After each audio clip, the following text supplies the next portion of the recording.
বন্ধুরা, আগামীকাল বুদ্ধ পূর্ণিমা।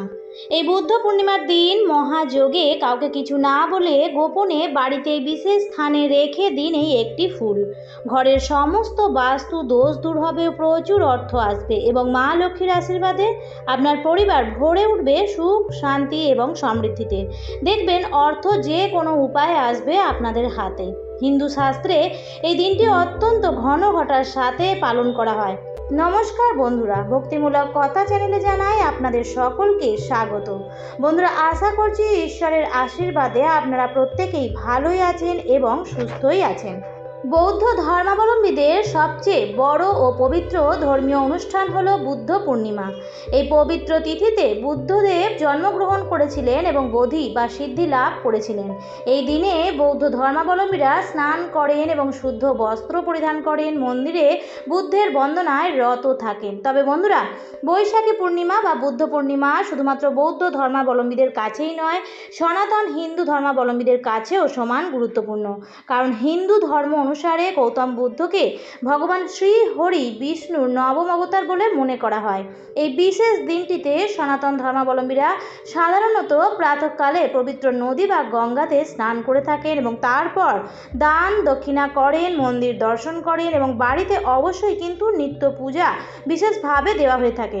এই দিন গৃহস্থ বাড়িতে প্রদোষকালে সত্যনারায়ণ পুজো হয়ে থাকে। পূজা অর্চনা সাথে সাথে এই বুদ্ধ পূর্ণিমা তিথিতে যদি বিশেষ উপায়টি আপনারা করতে পারেন, তাহলে আপনাদের বাড়ির সমস্ত বাস্তু দোষ তো দূর হবেই, তার সাথে সাথে লক্ষ্মী লাভের বিশেষ যোগও তৈরি হবে।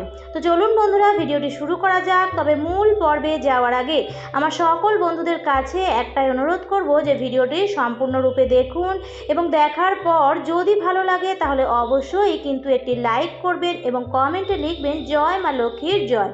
এবং বন্ধুরা, অবশ্যই ভিডিওটি শেয়ার করবেন আপনাদের নিকট আত্মীয় স্বজন এবং বন্ধু বান্ধবদের সাথে। বন্ধুরা, এই বিশেষ কাজটি আপনারা করবেন এই পূর্ণিমা তিথি চলাকালীন। পূর্ণিমা তিথি থাকাকালীন সময়ের মধ্যেই আপনাদের এই ক্রিয়াগুলি করতে হবে। বন্ধুরা, আমাদের চারপাশে অনেক প্রকার ফুল থাকে, যে ফুল বিভিন্ন দেব দেবীর পুজো আরাধনার জন্য ব্যবহার করা হয় এবং এই সকল ফুলগুলির মধ্যে অপরাজিতা ফুলের মহিমা ও গুণাগুণ অত্যন্ত বেশি।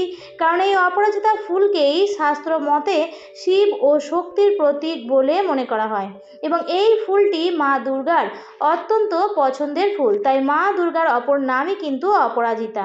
এছাড়াও দেখবেন শিব পুজোয় অপরাজিতা ফুলের ব্যবহার করা হয়, কারণ দেবেশ্বর মহাদেব পর্যন্ত এই ফুল অত্যন্ত পছন্দ করেন।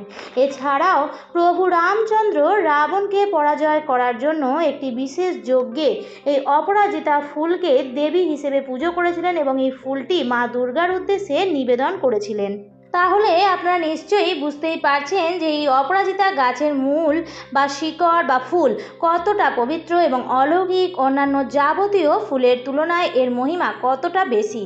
সুতরাং আপনারা যদি এই বিশেষ কয়েকটি মহাযোগে এই অপরাজিতা ফুলের ব্যবহার নিজেদের জীবনে সঠিকভাবে নিয়মবিধি মেনে করতে পারেন, তাহলে অল্প কিছুদিনের মধ্যেই আপনাদের জীবনের আমূল পরিবর্তন আসবে।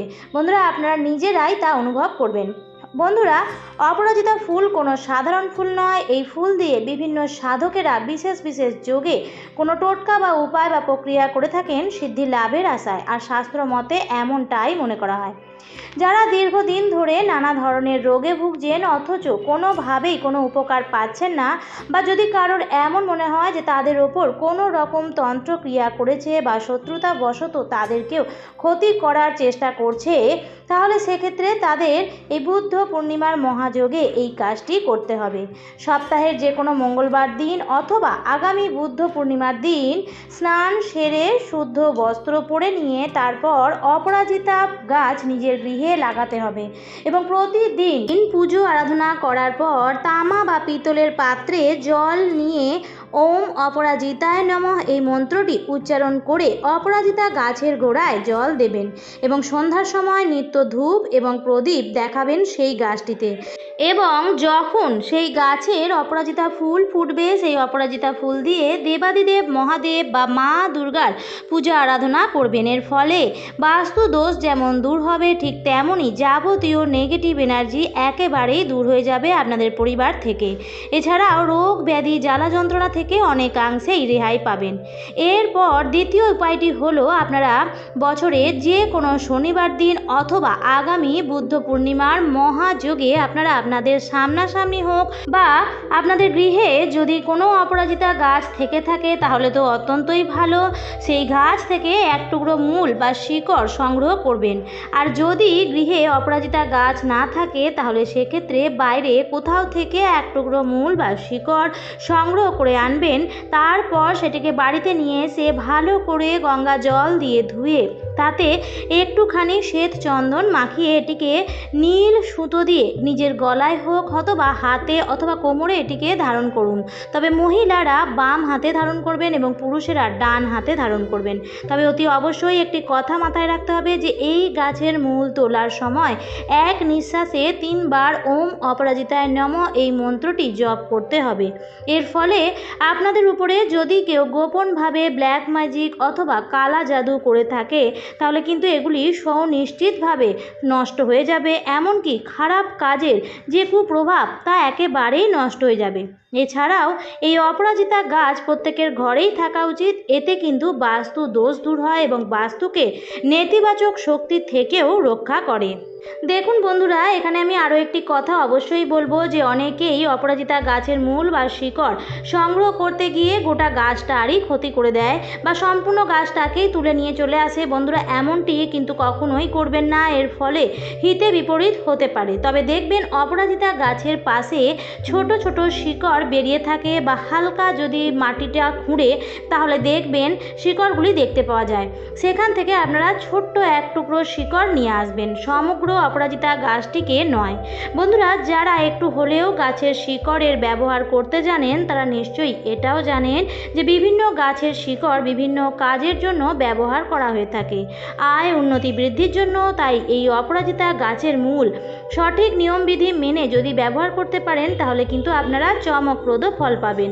বন্ধুরা, এই অপরাজিতা গাছের ফুলটিকে গ্রাম বাংলার দিকে অনেকেই শঙ্খ পুষ্প ফুল নামেও বলে থাকে। এই ফুলের অনেক গুণাগুণ, টোটকা বা উপায় রয়েছে।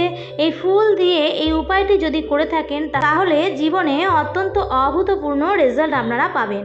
দেখুন বন্ধুরা, যাদের দাম্পত্য কলহ রয়েছে বা স্বামী স্ত্রীর মধ্যে বনিবানা একেবারেই নেই, পরিবারে প্রায়শই কিছু না কিছু বিষয়কে কেন্দ্র করে নিত্য অশান্তি লেগেই রয়েছে, তাহলে আপনারা অবশ্যই এই বুদ্ধ পূর্ণিমার মহাযোগে আপনারা এই উপায়টি করলে অত্যন্ত ভালো রেজাল্ট পাবেন। এই দিন নীল অপরাজিতা একটি ফুল নিয়ে যদি আপনারা গণেশ ঠাকুরের সামনে অথবা মাথায় নিবেদন করতে পারেন তাহলে আপনার সমস্যাগুলি নিশ্চিতভাবেই কেটে যাবে। তারপর গণেশজির পুজো আরাধনা হয়ে যাওয়ার পর এই ফুল গণেশের কাছ থেকে সংগ্রহ করে একটি ছোট তামা বা পেতলের পাত্রের মধ্যে এই ফুলটি ভরে আপনারা যেখানে টাকা পয়সা রাখেন বা যেখানে আপনারা আপনাদের দামি জিনিসপত্র রাখেন কিংবা ব্যবসার জায়গাতেও এই ফুলটি গোপনে রেখে দিন। এর ফলে আপনাদের জীবন থেকে এই সমস্ত সমস্যাগুলি দূর হয়ে যাবে। তবে আপনারা যে উপায় বা টোটকাই করুন না কেন সেই সম্বন্ধে কখনো কাউকে বলবেন না, নতুবা এই টোটকা করার কোনো মানেই হয় না, এই টোটকাগুলো কিন্তু বিফলে চলে যাবে। বন্ধুরা, এছাড়াও প্রত্যেক দিন যদি শিবলিঙ্গের উপর 3টি করে অপরাজিতা ফুল নিবেদন করতে পারেন তাহলে খুব সহজভাবেই আপনাদের জীবন থেকে যাবতীয় সমস্যা, গ্রহদোষ, বাধা বিপত্তি দূর হবে। আপনারা নিশ্চয়ই জানেন যে দেবেশ্বর মহাদেবকে নীলকণ্ঠ বলা হয়, তাই শিবলিঙ্গের উপর যদি আপনারা এই নীল অপরাজিতা ফুল প্রতি সোমবারও নিবেদন করতে পারেন তাহলে আপনাদের জীবনে থাকা প্রত্যেকটি সমস্যার সমাধান হতে বেশি সময় লাগবে না। এবং সর্বশেষ বলবো, সার্বিক পরিবারের মঙ্গলের জন্য আপনারা এই অপরাজিতা ফুল দিয়ে শুক্রবার দিন মা লক্ষ্মী এবং নারায়ণ ভগবানের পুজো যদি করতে পারেন তাহলে আর্থিক অভাব অনটন খুব সহজেই কেটে যাবে। এবং আগামী বুদ্ধ পূর্ণিমার দিনও এই ফুল দিয়ে মায়ের পুজো আরাধনা করতে কিন্তু একদমই ভুলবেন না। বন্ধুরা, বুদ্ধ পূর্ণিমা অত্যন্ত বিশেষ একটি তিথি, তাই এই দিনে যদি আপনাদের বাড়ির দরজায় কেউ সাহায্য প্রার্থনা করে আসে তাহলে আপনি তাকে কিন্তু কখনোই খালি হাতে ফিরিয়ে দেবেন না। আপনার সাধ্য মতন আপনি তাকে অবশ্যই কিছু সাহায্য করুন এবং আপনাদের উঠোনে কোনো পশু পাখি যদি আসে তাদেরও জল এবং খাবার খাওয়ার ব্যবস্থা অবশ্যই করুন। এবং বন্ধুরা, এই দিন বাড়িতে কোনো আমিষ জাতীয় খাবার যেন না ঢোকে এই দিকটি অবশ্যই খেয়াল রাখবেন। এই ছোট ছোট নিয়মগুলি মানলে পরিবারের মঙ্গল হয় এবং প্রত্যেকের কল্যাণই হয়। আমার আজকের পর্বটি আমি এখানেই শেষ করছি। আশা করছি আজকের ভিডিওটি আপনাদের ভালো লাগলো এবং একটু হলেও উপকারে লাগলো। ভিডিওটি ভালো লাগলে অবশ্যই কিন্তু লাইক, কমেন্ট এবং শেয়ার করতে ভুলবেন না বন্ধুরা। আর যদি চ্যানেলের নতুন হন তাহলে অবশ্যই চ্যানেলটিকে সাবস্ক্রাইব করে আমার সাথে থাকবেন। দেখা হবে পরবর্তী কোনো ভিডিওতে। ভালো থাকবেন, সুস্থ থাকবেন। ধন্যবাদ।